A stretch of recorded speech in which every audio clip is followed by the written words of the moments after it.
your LinkedIn feed looks like a trophy case for participation awards, you are hurting your chances of getting hired. Employers do not care about your Forge simulation or LinkedIn Learning badge. It's what I call false productivity. It feels like work, but it gets you zero results. In this video, I'm going to show you why you need to delete these from your resume and the one $80 exam that signals to Wall Street that you're ready to play. My name's Nate. I graduated from a non-target school and landed a senior associate business development role at BNY right out of college, skipping the analyst level entirely. Not because I had a stack of certifications, but because I focused on high leverage moves. Let's get into it. When I was in college, I tried to start a drop shipping business selling a hair removal tool. I did everything that felt like work. I built a beautiful Shopify store. I designed the logo. I bought the domain. I even ordered the product to my apartment to take pictures. I spent weeks preparing, but I never ran a single paid ad because I was scared of losing money. I did all the busy work and none of the scary work that actually generates revenue. The result? 0 sales. Taking 15 LinkedIn learning courses is the exact same thing. You are building the store because you're too scared to run ads, which in your case is picking up the phone and networking. You are hiding behind learning in order to avoid doing. Let's fix that today. Certifications are the junk food of career prep. You might be thinking, but doesn't show I'm motivated and willing to learn? The short answer is no.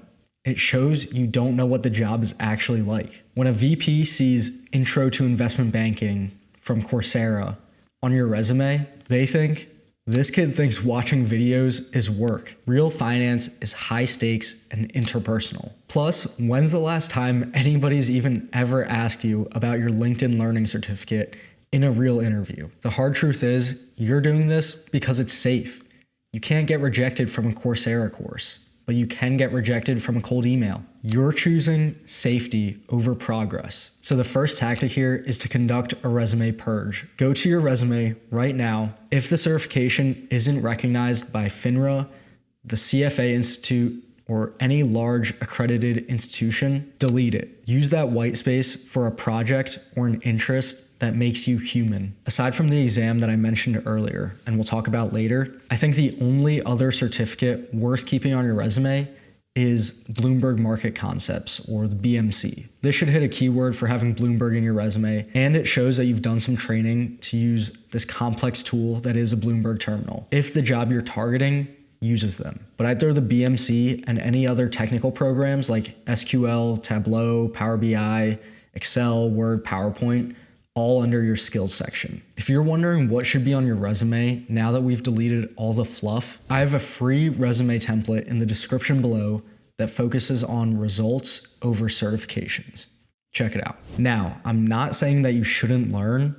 You need to know the lingo, but there's a way to learn that also gets you interviews at the same time. I'll explain that in a second. I've learned more in one 20-minute coffee chat than in 4 years of modules. Now you might be wondering, how do I learn technicals if I don't take the courses? You learn by talking to people who are doing the job that you want. This is the conversation certification. When you ask a financial advisor, hey, how's the recent rate cut impacted your asset allocation for the clients in your portfolio? And they answer you, you aren't just learning technicals, you're also building a relationship. I got invited to interview at Fidelity, a role I technically wasn't qualified for because I stayed after a panel event and asked good questions. I didn't flash a certificate.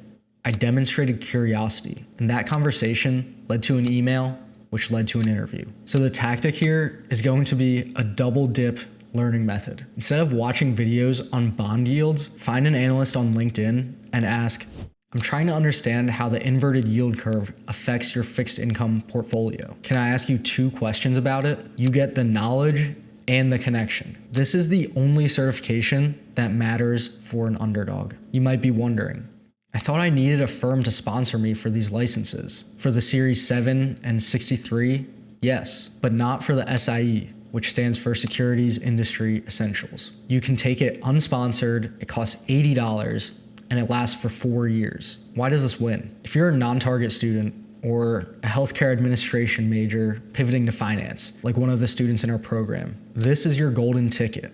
It screams, I am not just interested, I'm invested. It proves that you can pass regulatory exams, which is a huge risk factor for these firms. If you already passed it, you just save them time and anxiety. I've actually heard stories of first-year analysts being fired within 3 months because they couldn't pass their exams on time. The SIE will always be part of that process to getting fully licensed, so you might as well take it before you get there. And if you start the job with it already, you become less of a risk. So the tactic here is the sophomore summer strategy, or honestly, whenever you can take it. If you don't have an internship for your sophomore summer, don't panic. Study for the SIE, pass it, and put it near the top of your resume. When you apply to junior year internships or full-time after graduation, you will look more prepared than the Ivy League student who just has a 4.0. If you're sitting there with your SIE book or your revised resume, but you're scared to make that first networking call, that's exactly what we fix in our From Scratch to Success mentorship program. We turn that anxiety into a system. Book a call with the link in the description below. And if you want to know exactly what to say in those networking calls so you don't sound stupid, check out this video next. Let's cook. We'll see you over there.